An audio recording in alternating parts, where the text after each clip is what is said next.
کتاب التمنی کتاب الفکر جی جزاکم اللہ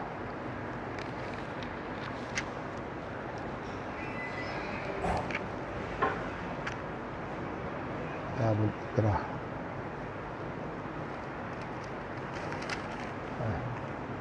اللہ تیرا شکر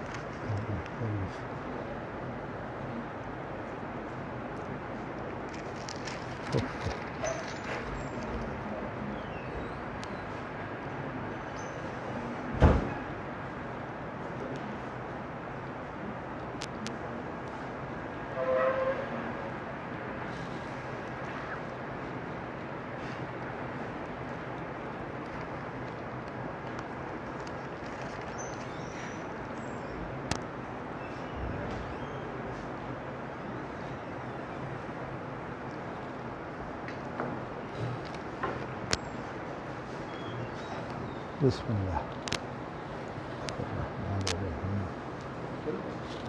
نہیں کھلی ہے الحمد للہ کی تاکہ تصویر میں نہ آئے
جی یہ تصویر مترجم بھی کر لی ٹھیک ہے الحمدللہ یہ تسی سارے دیتی ہے الحمدللہ چلو ٹھیک ہے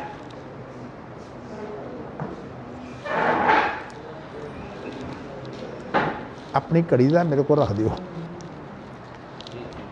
میں بھول گیا ماں لیانی اچھا چلو ٹھیک ہے یہ نظر نہیں آتا چلو الحمدللہ چلو جی الحمدللہ میں لا ہی لانا ہے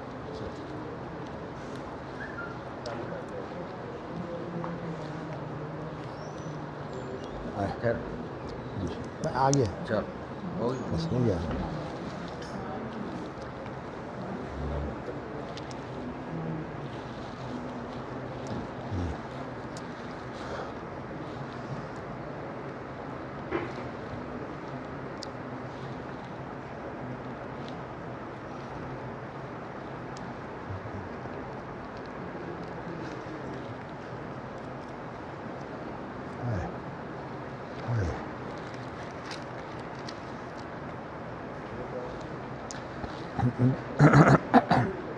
بسم اللہ الرحمن الرحیم باب یمین الرجل لصاحبہ انہ اخوہ اذا خاف علیہ القتل او نحوہ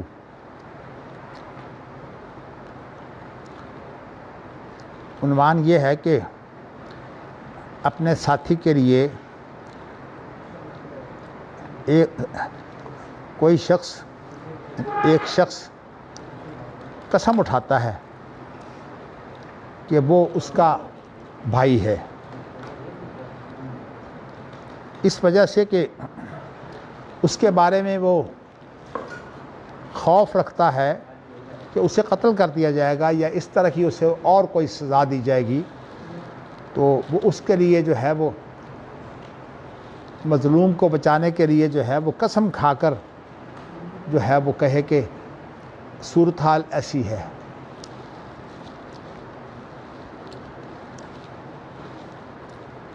میں ہمارے ہاں ایک شخصیت تربیت کے اعتبار سے بہت معروف رہی ہے، شیخ سعدی. یہ فارسی تھے، ایران کے تھے. انہوں نے فارسی میں کتابیں نصیحت آموز لکھی ہیں، گلستان، بوستان وغیرہ. انہوں نے ایک واقعہ پیش کیا ہے کہ ایک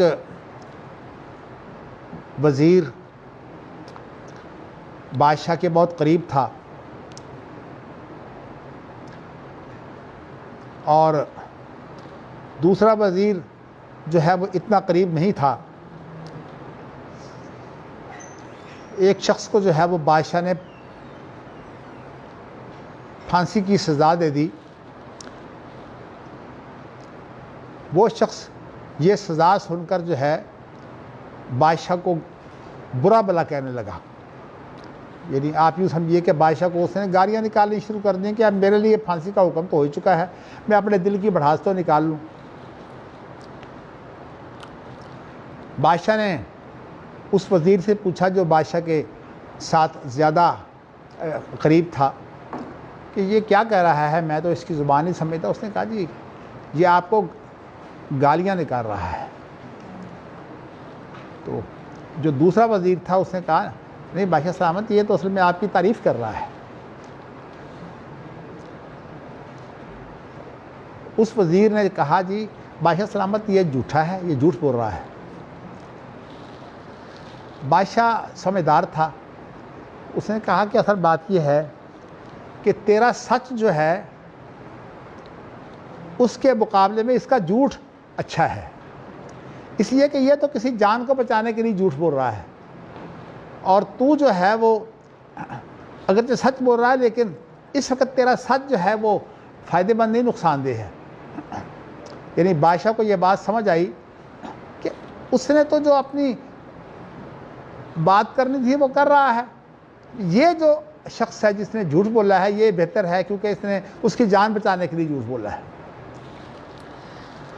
میں نے یہ واقعہ شیخ سعدی کا آپ کو اس لیے سنایا ہے کہ اب یہ بات بالکل ایسا ہی ہے جیسے کہ کوئی شخص اپنے ساتھی کے لیے قسم کھائے اور کہے کہ وہ اس کا بھائی ہے. بھائی نہ ہو، اس لیے کہ ساتھی جو ہے وہ مرد بھی ہو سکتا ہے، عورت بھی ہو سکتی ہے. تو لیکن وہ قسم کھا کر یہ کہے کہ وہ اس کا بھائی ہے، یعنی اس کو اپنی ماں جایا بھائی قرار دے. اسے یہ خوف ہو، یہ اندیشہ ہو کہ اسے قتل کر دیا جائے گا، یہ اس طرح کی اسے اور کوئی تکلیف دی جائے گی. امام بخاری نے یہ باب باندھ کر اس کے بعد اپنا موقف پیش کیا ہے. وَكَذَلِكَ كُلُّ مُكْرَهٍ يَخَافُ فَإِنَّهُ يَذُبُّ عَنْهُ الْمَظَالِمَ وَيُقَاتِلُ دُونَهُ وَلَا يَخْذُلُهُ فَإِنْ قَاتَلَ دُونَ الْمَظْلُومِ فَلَا قَوَدَ عَلَيْهِ وَلَا قِصَاصَ وَإِنْ قِيلَ لَهُ لَتَشْرَبَنَّ الْخَمْرَ أَوْ لَتَأْكُلَنَّ الْمَيْتَةَ أَوْ لَتَبِيعَنَّ عَبْدَكَ أَوْ لِتُقِرَّ بِدَيْنٍ أَوْ تَهَبُ هِبَةً أَوْ تَحُلُّ عُقْدَةً أَوْ لَنَقْتُلَنَّ أَبَاكَ أَوْ أَخَاكَ فِي الْإِسْلَامِ وما اشبہ ذالک وسعہ ذالک لقول النبی صلی اللہ علیہ وسلم المسلم وخل مسلم. جہاں امام بخاری نے ایک بڑا اہم مسئلہ ہے اہل الرائے کے درمیان اور اہل الاثر کے درمیان، امام بخاری نے جو ہے وہ یہاں موقف پیش کیا ہے. اگرچہ امام بخاری اس کو پیش کرنے والے ہیں لیکن اہل الاثر کا موقف یہی ہے ہر وہ شخص جو مجبور ہو اس بات کا خوف کھائے کہ کوئی ایسا نقصان کسی کو پہنچا دیا جائے گا تو اس سے وہ جو ہے وہ ظلم دور کر سکتا ہے، ہٹا سکتا ہے۔ ذبح یذبو کا معنی ہٹانے کے ہوتے ہیں۔ وَيُقَاتِلُ دُونَهُ، اور اس کے بچانے کے لیے اس کے قریب ہو کر اس سے لڑائی بھی کر سکتا ہے، یعنی اگر اس کی جان نہ بچتی ہو لڑائی کے بغیر تو وَلَا تَخْذُلُهُ، وہ اس کو ایسا نہیں کر سکتا کہ اس کی مدد چھوڑ دے۔ اس لیے کہ نبی اکرم صلی اللہ علیہ وسلم کا ارشاد ہے، وہ بعد میں آتا ہے، تو وہ یہ ہے کہ المسلم اخو المسلم، مسلمان کا بھائی ہوتا ہے، نہ تو وہ اسے خود تکلیف دیتا ہے اور نہ اسے کسی کے سپرد کرتا ہے کہ اسے تکلیف دے۔ تو یہ جو ہے یہ ایک حدیث ہے جو بعد میں امام بخاری جو ہے اس کی طرف اشارہ کر رہے ہیں۔ تو کہنے کا مقصد یہ ہے کہ ایک آدمی کو کسی مسلمان کی جان بچانے کے لیے جو ہے وہ ایسے غلط کام بھی کرنے پڑیں تو وہ ایسے غلط کام کر دے، جیسے کہ اس کے بعد اس کا ذکر آتا ہے، امام بخاری ذکر کر رہے ہیں فَإِنْ قَاتَلَ دُونَ الْمَظْلُومِ فَلَا قَوَدَ عَلَيْهِ وَلَا قِصَاص۔ ایک بات تو یہ ہے کہ اگر وہ مظلوم کے ورے جو ہے وہ لڑائی کرے اور ظالم اس لڑائی میں مارا جائے تو اس پر نہ دیت ہوگی اور نہ قصاص ہوگا۔ قوت کے معنی اگرچہ قصاص کے بھی ہوتے ہیں لیکن یہاں مراد دیت ہے۔ وَإِنْ قِيلَ لَهُ، اور اگر اسے کہا جائے لَتَشْرَبَنَّ الْخَمْرَ أَوْ لَتَأْكُلَنَّ الْمَيْتَةَ، تو شراب پیے یا اس مردار کو کھائے، یعنی یہ کام تجھے کرنا پڑے گا۔ او لَتَبِيعَنَّ عَبْدَكَ، یا تو اپنا غلام جو ہے وہ بیچ دے۔ یہ دو چیزیں اس کے اندر ایسی ہیں جو شراب اور مردار یہ تو جائز نہیں ہوتا، لیکن لَتَبِيعَنَّ عَبْدَكَ یہ اگر اکراہ نہ ہو تو غلام تو وہ بیچ سکتا ہے۔ او لا تقر بدین، یا تو کسی بہت بڑے قرض کا جو ہے وہ اقرار کر لے۔ او تہابہ ہبتن، یا یوں ہے کہ کوئی کسی ہبے کے کوئی ہبہ تو کر دے، اس کو بجا لائے۔ او تحل عقدتن، یا کسی قسم کا کوئی عہد پیمان ہے تو اس کو کھول دے، ختم کر دے۔ ورنہ لَنَقْتُلَنَّ أَبَاكَ، ورنہ ہم تیرے باپ کو قتل کر دیں گے، یا تیرے اس بھائی کو قتل کر دیں گے جو اسلام میں تیرا باپ ہے یا اسلام میں تیرا بھائی ہے۔ وَمَا أَشْبَهَ ذَلِكَ، اور اس طرح کی جو رشتہ داریاں ہیں، اور وَسِعَهُ ذَلِكَ، اس کو جو ہے یہ چیز جائز ہوگی۔ اور اس کے جائز ہونے کی بنیاد نبی اکرم صلی اللہ علیہ وسلم کا یہ قول ہے، المسلم اخو المسلم، مسلمان کا بھائی ہوتا ہے۔ اس نے کہا ہے کہ مسلمان کو بچا سکتا ہے۔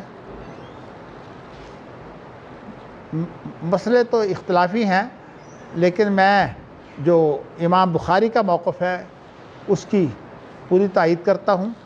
لیکن اب امام بخاری جو ہے وہ اس موقف کے بعد ایک اور موقف جو ہے وہ پیش کرنا چاہتے ہیں۔ میں عبارت کا ترجمہ کر دیتا ہوں، پھر اس کا مفہوم میں بعد میں پیش کروں گا۔ امام بخاری کا طریقہ کار یہ ہے کہ یہ جب کسی کا رد کرتے ہیں تو اس وقت ان لوگوں کا نام نہیں لیتے، اس لیے کہ اگر نام لیں گے تو وہ شخص یہ کہہ سکتا ہے کہ بات یہ میری ہے ہی نہیں، ایسے خام خواہ مجھ پر لگا دی گئی ہے۔ اور یا صورتحال یہ ہے کہ وہ کہے گا کہ میری خام خواہ بدنامی کی ہے۔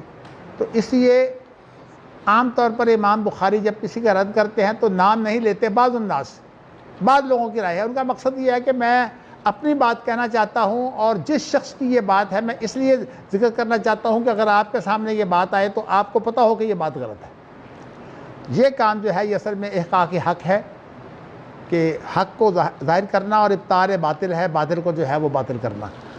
تو امام بخاری کا انداز یہ ہے، اور یہ بڑا اچھا انداز ہے، اس لیے کہ کسی پر مثال کے طور پر آج کوئی شخص کہہ دیتا ہے کہ جی فقہ حنفی میں یہ ہے۔ بات یہ ہے کہ امام بخاری جو ہیں وہ جس دور میں تھے اس وقت ابھی فقہ حنفی تیاری نہیں ہوئی تھی۔ فقہ حنفی جو ہے وہ تیار ہوتی ہے، سب سے پہلے جساس نے فقہ حنفی اور اصول فقہ پر جو ہے وہ کتاب لکھی ہے، اور اس کی وفات ہے 370، اور امام بخاری کی وفات ہے 256، یعنی آپ یہ سمجھ لیجیے کہ 125 سال امام بخاری پہلے فوت ہو چکے ہیں۔ لیکن اگر یہ قول کسی کا ہے، مشہور یہ ہے کہ امام ابو حنیفہ کا قول ہے۔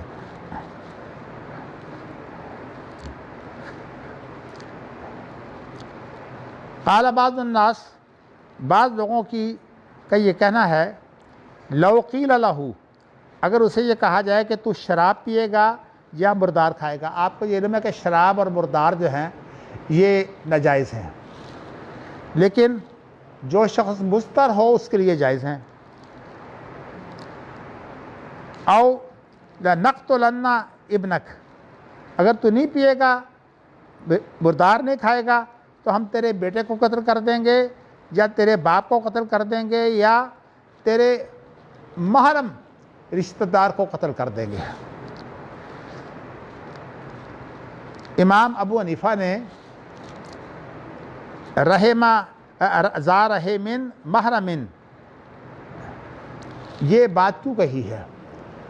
امام ابو حنیفہ کے نزدیک باپ اور بھائی اگر محتاج ہوں تو بیٹے اور باپ کے اوپر یہ ذمہ داری ہے، بیٹے اور بھائی کے اوپر یہ ذمہ داری ہے کہ وہ ان کی کفالت کرے۔ اس کے علاوہ امام ابو حنیفہ یہ کہتے ہیں کہ جو محرم رشتہ دار ہیں ان کی کفارت بھی کسی پر واجب ہے، یعنی اس میں باپ اور بھائی کے علاوہ دیگر لوگ آ گئے، تو کہتے ہیں کہ ان کی کفارت بھی کسی پر واجب ہے۔ اور ان کی دلیل کیا ہے؟ ان کی دلیل یہ حدیث ہے کہ من ملک ذا رحم عتق علیہ، جو اپنے محرم کا مالک بن جائے تو اس پر یہ واجب ہوگا کہ وہ اس کو آزاد کر دے، بلکہ کہا کہ وہ خود بخود آزاد ہو جائے گا۔ مثال کے طور پر کہیں بکتا بکتا جو ہے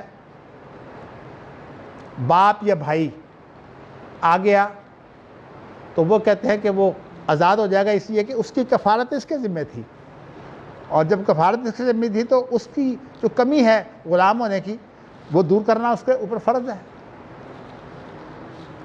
لیکن امام ابو حنیفہ نے یہ معاملہ صرف رکھا ہے محرم تک، لیکن دیگر ائمہ جو ہیں وہ محرم کے علاوہ ایک عام مسلمان کے لیے بھی یہ لازم قرار دیتے ہیں کہ اگر کوئی کام گنجائش نکلتی ہے تو زیادہ سے زیادہ ایسی صورت بنائے کہ وہ شخص جو ہے وہ ایک آزاد شخص ہو اور اس پر کسی کا دباؤ نہ ہو۔ اور اس کی دلیل ان کے پاس کیا ہے؟ نبی اکرم صلی اللہ علیہ وسلم نے فرمایا کہ ایک آدمی کسی کے پاس جائے اور وہ مہمان ہو، اور وہ شخص جو ہے وہ اس کو کھانے کے لیے کچھ نہ دے، تو مہمان شخص کے لیے جائز ہے کہ اگر اس کو کوئی اس کی کھانے والی چیز مل جائے تو وہ کھا سکتا ہے، حالانکہ اس کی اجازت نہیں ہے۔ اور قرآن مجید میں تو اس سے بھی بڑھ کر ہے بات۔ یہ سورۃ نور کی آیت ہے،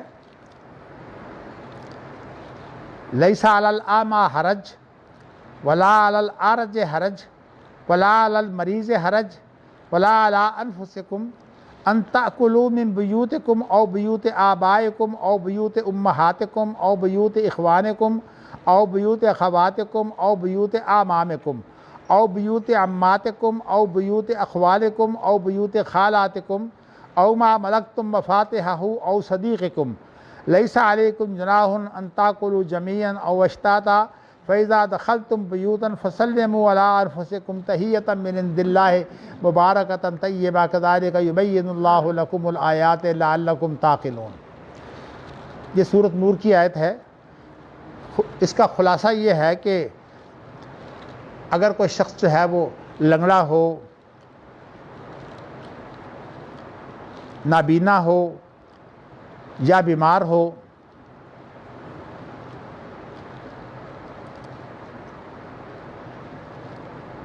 تمہارے لیے یہ جائز نہیں ہے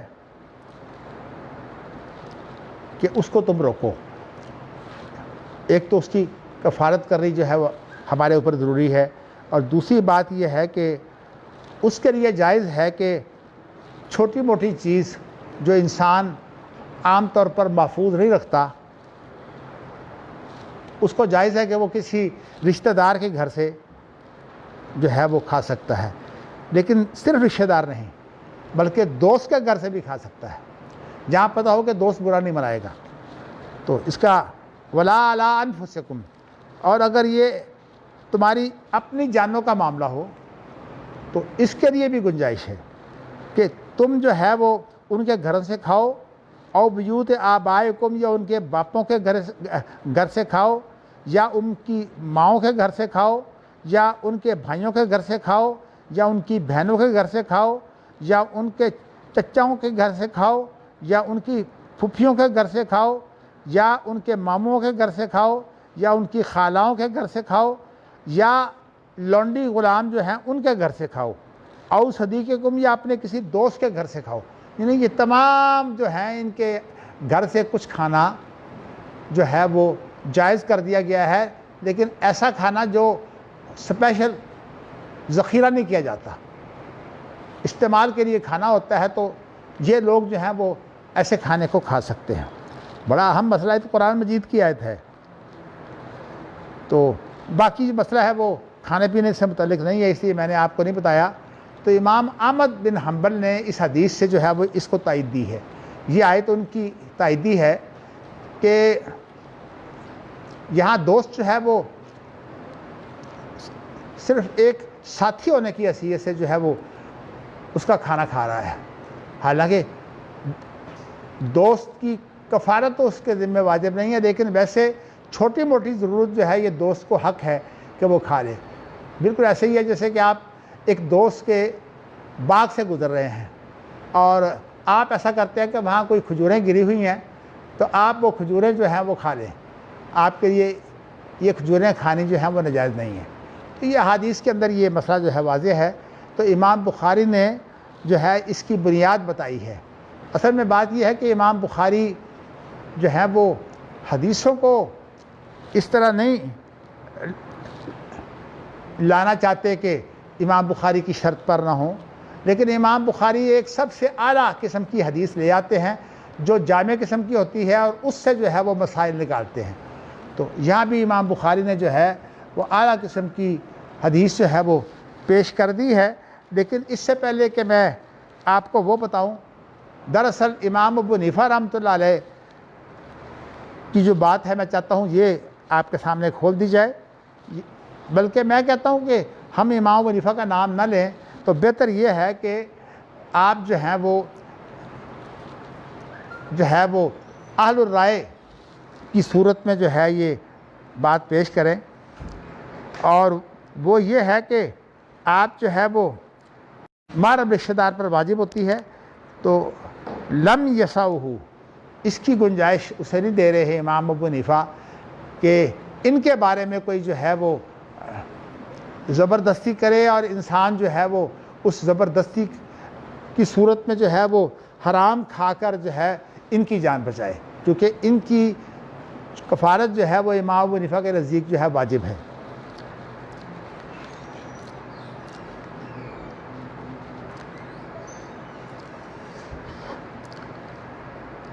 ایک یہاں نئی بات آ گئی ہے.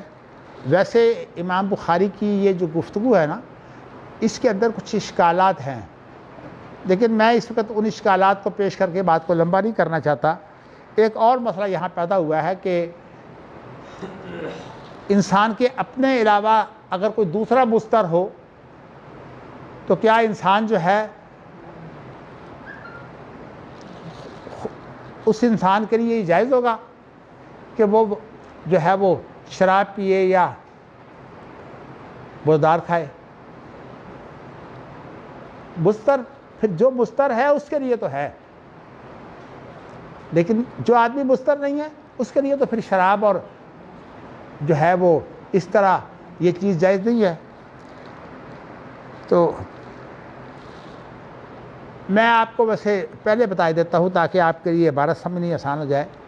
اصل بات جو ہے وہ یہ ہے کہ آپ کو میں نے جیسے بتایا کہ امام ابو حنیفہ کے نزدیک جو ہے وہ جو محرم رشتہ دار ہے ان کی کفارت واجب ہے، اور محرم کے علاوہ ان کے نزدیک کفارت واجب نہیں ہے. اسی لیے امام احمد بن حنبل جو ہیں ان کی رائے یہ ہے کہ دیکھیے مہمان جو ہے وہ محرم تو نہیں ہوتا، محرم کے علاوہ بھی مہمان ہو سکتا ہے، تو اگر اسے جو ہے وہ چوری کر کے کھانے کی اجازت ہے تو اس کا مطلب یہ ہے کہ اس کا بھی حق ہے. اور قرآن مجید کے اندر جو ہے وہ دوست کا ذکر کیا. چل گئے.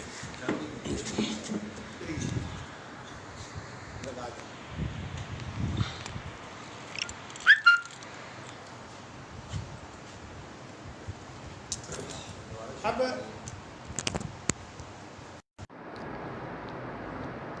امام بخاری یہ کہتے ہیں کہ محرم رشتہ اور غیر محرم کا اہل الرائے نے فرق کیا ہے. جو بعض الناس ہیں انہوں نے اس کا فرق کیا ہے کہ اگر محرم کے لیے اسے جو ہے وہ حرام کھانا پڑے تو کھا لے، لیکن اگر غیر محرم کے لیے کھانا پڑے تو نہ کھائے، اس لیے کہ غیر محرم کی اس کے اوپر ذمہ داری نہیں ہے. جبکہ امام بخاری کہتے ہیں کہ ہر مسلمان پر ذمہ داری ہے، اس لیے کہ یہ جو لفظ ہے جو حدیث ہے نا کہ یہ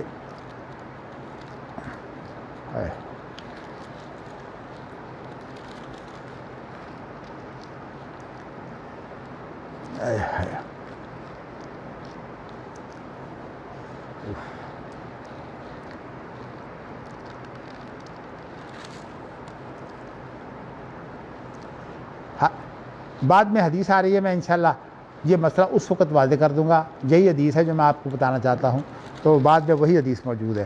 لیکن میں یہاں صرف امام بخاری کی بات مکمل کیے دیتا ہوں. کہتے ہیں کتاب و سنت میں ایسی کوئی دلیل نہیں ہے کہ صرف محرم کی حاجت پوری کی جائے. تو نبی اکرم صلی اللہ علیہ وسلم نے حضرت ابراہیم کا قصہ بیان کیا ہے، اور حضرت ابراہیم کا قصہ جو ہے وہ ان کی بیوی کے بارے میں تھا. حضرت ابراہیم نے جب اسے بادشاہ نے بلایا تھا تو کہا تھا کہ یہ میری بہن ہے، وذالک فی اللہ، اور کہا کہ یہ تو میری جو بہن ہے یہ اصل میں اللہ کے راستے میں یہ جھوٹ بول رہا ہوں. وقال النخی، ابراہیم نخی کہتے ہیں کہ اگر قسم کا مطالبہ کرنے والا ظالم ہو تو اس کے اندر جو ہے وہ قسم کھانے والے کی نیت جو ہے وہ سمجھی جائے گی، اور اگر جو ہے وہ مظلوم ہو تو پھر جس نے قسم اٹھائی ہے اس کی نیت کا شمار ہوگا. لیکن یہ جو بات ہے نا یہ اصل میں کسی حاکم کے پاس ہے کہ حاکم کے پاس جب فیصلے کے لیے کوئی چیز چلی جائے تو اس وقت جو ہے مظلوم کی بات ہوگی کہ مظلوم جو ہے، لیکن یہ اصل میں جائز نہیں ہے. حاکم کے پاس جو ہے وہ قسم سمجھی جائے گی جو قسم جو ہے اس نے کھائی ہے اور جو لوگ سمجھ رہے ہیں. لیکن ابراہیم نخی کی رائے یہی ہے کہ نہیں، اصل میں مظلوم کو جو ہے وہ جھوٹی قسم کھانی جائز ہے. میرا خیال یہ ہے کہ یہ معاملہ جو ہے وہ ایسا نہیں ہے. جب حاکم کے پاس معاملہ چلا گیا تو اب حاکم انصاف نہیں کر سکے گا اگر آپ جھوٹ بولیں گے تو چلیے میں نے اس کا ترجمہ کر دیا ہے، حدیثوں کا بھی ترجمہ کر دیتا ہوں تاکہ اگر وقت ختم ہو جائے تو آپ کے ساتھ کوئی بات ادھوری نہ رہ جائے، کیونکہ آج میرا ذہن ہے کہ اس باب کو ختم کر دیا جائے۔ تو حدثنا یحییٰ بن بکیر حدثنا اللیث عن عقیل عن ابن شہاب ان سالما اخبرہ ان عبد اللہ ابن عمر رضی اللہ عنہما اخبرہ ان رسول اللہ صلی اللہ علیہ وسلم قال المسلم اخو المسلم لا یظلمہ ولا یسرمہ ومن کان فی حاجت اخیہ کان اللہ فی حاجتہ۔ رسول اللہ صلی اللہ علیہ وسلم سے روایت کرنے والے عبداللہ بن عمر ہیں، وہ یہ کہتے ہیں کہ نبی اکرم صلی اللہ علیہ وسلم نے فرمایا کہ مسلمان کا بھائی ہے، نہ تو وہ اس پر یظلمہ بھی پڑھ سکتے ہیں، نہ تو اس پر خود ظلم کرتا ہے، ولا یسلمہ، اور نہ اس کو کسی ظالم کے سپرد کرتا ہے۔ اور جو شخص اپنے بھائی کی ضرورت میں ہو، یعنی اس کی حاجت پوری کر رہا ہو، کان اللہ فی حاجتہ، اللہ اس کی حاجت پوری کرتے ہیں۔ تو یہ جو ہے یہ حدیث بتاتی ہے کہ مسلمان کو جو ہے وہ کسی کے سپرد نہیں کرتا۔ تو یہاں مسئلہ جو ہے وہ صرف محرم کا مسئلہ نہیں ہے، بلکہ ایک عام مسلمان کا مسلمان پر یہ حق ہے کہ اگر اس پر ظلم ہو رہا ہو تو اسے جو ہے وہ بچائے اور اس کو کسی ظالم کے سپرد نہ کرے۔ چلیے جی، اگلی حدیث جو ہے وہ آپ سن لیجئے۔ وہ حدیث یہ ہے، حدثنا محمد بن عبد الرحیم حدثنا سعید بن سلیمان حدثنا حشیم اخبرنا عبید اللہ بن ابی بکر بن انس عن انس رضی اللہ تعالی عنہ قال قال رسول اللہ صلی اللہ علیہ وسلم انصر اخاک ظالما او مظلوما فقال رجل یا رسول اللہ انصرہ اذا کان مظلوما، نہیں، انصرہ اذا کان مظلوما افرأیت اذا کان ظالما کیف انصرہ فإن قال تہجرہ جی تہجزہ او تمنعہ من الظلم فإن ذلک نصرہ۔ ترجمہ یہ ہے کہ انس یہ بیان کرتے ہیں کہ رسول کریم صلی اللہ علیہ وسلم نے فرمایا اپنے بھائی کی مدد کر، خواہ وہ ظالم ہو یا مظلوم ہو۔ اس شخص نے کہا اللہ کے رسول، مجھے یہ بات تو سمجھ آتی ہے کہ میں مظلوم کی مدد کروں، لیکن مجھے یہ سمجھ نہیں آتی کہ ظالم کی میں مدد کیسے کروں۔ تو آپ نے فرمایا کہ تہجزہ، تو رکاوٹ بن جائے گا۔ حجز کہتے ہیں رکاوٹ بننے کو، تو رکاوٹ بن جائے گا، یعنی ظالم کو ظلم نہ کرنے دے۔ او تمنعہ من الظلم، یا کوئی اور طریقہ تو اختیار کر سکتا ہے اس کو ظلم سے روکنے کا، تو تجھے کرنا چاہیے۔ تو یہاں جو بات ہے یہ ہر مسلمان کے بارے میں ہے، اور یہاں اخاکہ سے مراد جو ہے وہ کون ہے؟ مسلمان بھائی۔ یہاں اخاکہ سے مراد سگا بھائی نہیں ہے، مسلمان بھائی ہے۔ تو اس لیے امام بخاری نے یہ حدیثیں لا کر یہ مسئلہ پیش کیا ہے کہ کوئی شخص اگر بیچے گا یا تو وہ حرام چیزیں کھائے گا، اور اگر حرام نہیں ہے جیسے غلام بیچنا یا کسی کا جو ہے وہ اس سے جو ہے وہ کسی کو کوئی تکلیف لازم نہیں آتی، تو اس کے باوجود جو ہے وہ کسی کا حق مارا جا رہا ہے، تو اس وقت جو ہے وہ شخص جھوٹ بول کر اس کا حق اسے دلا سکتا ہے۔ تو امام بخاری نے جو ہے یہ باب باندھا ہوا ہے کہ یہ جائز ہے، لیکن امام ابو حنیفہ نے اسے بطور استحسان پیش کیا ہے۔ استحسان ان کے ہاں جو ہے وہ قیاس کی ایک اعلیٰ قسم ہے کہ جب کہ علت جو ہے وہ زیادہ کمی پائی جائے تو اس وقت وہ استحسان کرتے ہیں۔ اس کی تفصیلی بات جو ہے وہ بطور اصول میں اس وقت نہیں کرنا چاہتا، آپ کو میں نے جو ہے وہ یہ بات بیان کر دی ہے۔ تو اب آپ جو ہیں وہ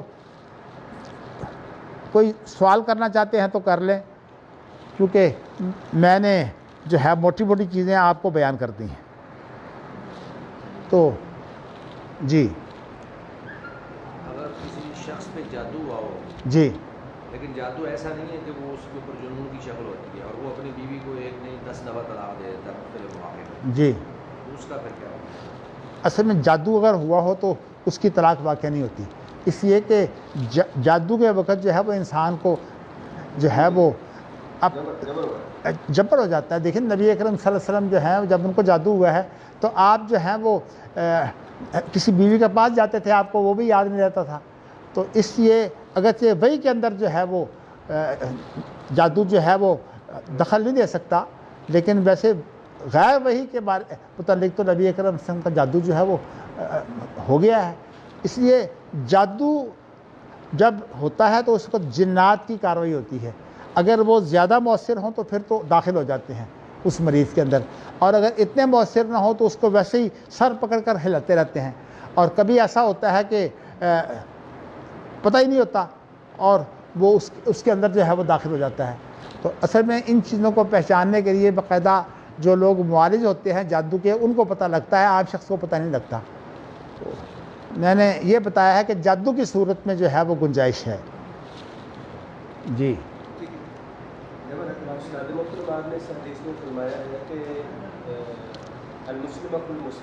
ہاں جی کہ مسلمان بھائی کی مدد کریں. جی ٹھیک.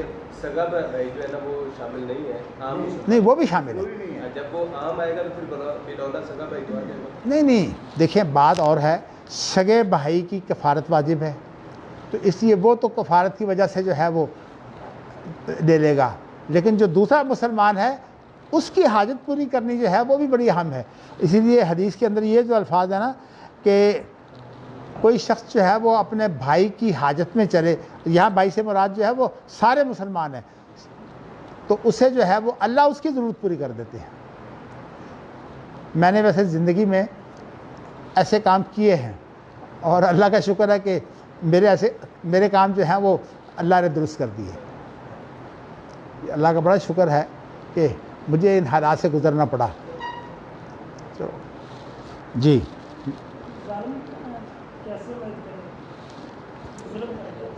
دیکھیں, ایک تو کہہ دیا کہ تو اس کو روک لے, اس کے ہاتھ پکڑ سکتا ہے تو ہاتھ پکڑ لے, لیکن اگر اس قابل نہیں ہے تو کوئی اور طریقہ جو بھی اختیار کیا جا سکتا ہے, کوئی جھوٹ بول کر جو ہے طریقہ اختیار کر لے. جیسے یہ کہہ دے کہ اوہ چھت تو گرنے والی ہے, جلدی سے وہ گھبرا کر جو ہے باہر آ جائے, اس طرح کے کام ہو سکتے ہیں. نہیں نہ باؤ سے مراد ہی یہ ہے کہ اس جیسے اور کام.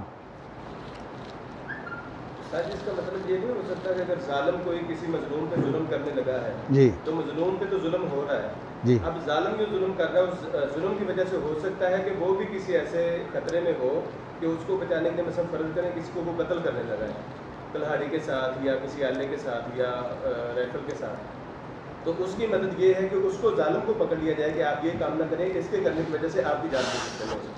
اصل بات یہ ہے کہ وقت ختم ہو رہا ہے, لیکن آج آپ کو ایک بڑی اہم حدیث سنا دیتا ہوں. آپ کو یہ بتاؤں کہ دنیا کے اندر ایک تو خاندان برادری ہوتی ہے نا, اور ہر ایک اس برادری کے علاوہ ایک برادری اور ہوتی ہے. مثلا انسان تاجر ہے تو تاجروں کی ایک برادری ہے, انسان اگر شکاری ہے تو شکاریوں کی ایک برادری ہے. یمن کے اندر ایک واقعہ ایسا ہوا کہ شیر کو عام طور پر شکار کرتے ہیں. شیر کا شکار کرنے والوں کا طریقہ یہ ہے سادہ سا کہ وہ ایک گڑھا کھود دیتے ہیں جہاں عام طور پر شیر آتا ہے, اور گڑھا کھود کر جو ہے کافی بڑا گڑھا کھودتے ہیں کہ اس کے باہر جو ہے وہ شیر نہیں آ سکتا چھلانگ لگا کے. تو وہ ایسا کرتے ہیں کہ گڑھا کھود کر اس کے اوپر جو ہے وہ ایک چھپر سا ہلکا ڈال دیتے ہیں جو شیر کا بوجھ برداشت نہ کر سکے, اور اس پر جو ہے وہ ایک لیلا یعنی بکری کا بچہ جس کا بوجھ کم ہوتا ہے وہ اس کو باندھ دیتے ہیں. آپ خود جو ہے وہ مچانوں پر چلے جاتے ہیں تاکہ جب شیر آئے تو اس گڑھے کے اندر گر جائے گا, پھر ہم اس کو ماریں گے. ان کے پاس برچھے برچھے بھی ہوتے ہیں, اس طرح کی چیزیں بھی ہوتی ہیں. یہ حضرت علی رضی اللہ تعالیٰ کا واقعہ ہے, لیکن نبی اکرم صلی اللہ علیہ وسلم نے جو ان کا فیصلہ تھا نا اس کو پاس کیا, آپ نے توثیق کی. اب فیصلہ کیا کیا حضرت علی نے؟ ہاں ابھی بات پوری نہیں ہوئی. ہوا یہ ہے کہ جب مچانوں سے اترے ہیں نا تو شیر جو ہے وہ اب چھلانگیں لگا رہا تھا. انہوں نے اوپر سے اس کو مارنے کی کوشش کی, وہ باہر نکلنے کی کوشش کر رہا تھا. ایسا ہوا کہ چونکہ گڑھا جو ہے وہ کچی مٹی ہوتی ہے, ایک آدمی کا پاؤں اس کچی مٹی پر تھا, وہ اس کے اندر گر گیا. جب اندر گر گیا تو اس کے ہاتھ میں جو کوئی برچھی برچھی تھی وہ تو موجود تھی. اب لیکن شیر کے قابو آ گیا اور شیر بہت طاقتور ہوتا ہے. اب شیر نے اسے مارا, اس نے برچھیاں شیر کو ماری, شیر بھی مر گیا اور وہ آدمی بھی مر گیا. حضرت علی رضی اللہ تعالیٰ عنہ نے کیا کیا ہے؟ حضرت علی رضی اللہ تعالیٰ عنہ کا فیصلہ یہ تھا کہ یہ جو شکاری ہیں, اچھا بات صرف اتنی نہیں ہوئی, جب وہ گرنے لگا وہ آدمی تو اس نے ایسا کیا کہ ایک ساتھی کو ہاتھ ڈال دیا, وہ اس کے لیے تیار نہیں تھا, وہ بھی ساتھ ہی گر گیا. اس نے کسی اور کو ہاتھ ڈالا, وہ بھی ساتھ گر گیا. اس نے پھر 3 آدمی جو ہیں وہ ساتھ گئے اور چوتھا یہ گیا. اب حضرت علی کے پاس معاملہ آ گیا تو حضرت علی نے کہا کہ بات یہ ہے کہ جو آخری آدمی ہے نا, اس کی تو پوری دیت دیں گے یہ شکاری, اور جس نے اس کو ہاتھ ڈالا تھا اس کی دیت جو ہے وہ آدھی ہوگی. اس لیے کہ اس نے ایک آدمی تو وہ اپنے ساتھ لے گیا ہے, اور اس کے بعد جو آدمی دوسری مرتبہ دوسرے موقع پر گرا تھا, ایک بڑا دن اس کے اوپر ہوگی. اس لیے کہ 2 آدمی جو ہیں وہ اس نے اپنے ساتھ گنوائے ہیں, اور جو آخری ہے اس پر کوئی دیت نہیں ہوگی. اس لیے کہ اس نے کسی کو ہاتھ نہیں ڈالا, کسی کو مروایا ہی نہیں اس نے. یہ حضرت علی رضی اللہ تعالیٰ نے فیصلہ کیا, اور حضرت علی نے حساب سمجھایا ہے, حساب کے بڑے ماہر تھے. تو نبی اکرم صلی اللہ علیہ وسلم کے پاس جب یہ معاملہ پہنچا تو انہوں نے کہا کہ علی کا فیصلہ بڑا شاندار ہے. تو میں نے آپ کو یہ اس لیے سنا دیا ہے, ماشاءاللہ وقت کی گنجائش تھی اور یہ بات جو ہے ریکارڈ میں آ جانی چاہیے. تو میں بتانا ہی چاہتا ہوں کہ امام بخاری جو ہے نا وہ بڑی جامع گفتگو کرتے ہیں. تو ہے تو اجتہاد میں آپ جو ہے وہ کسی کے ساتھ جو ہے وہ موافق ہوں یا کسی کے مخالف ہوں, آپ کو حق ہے.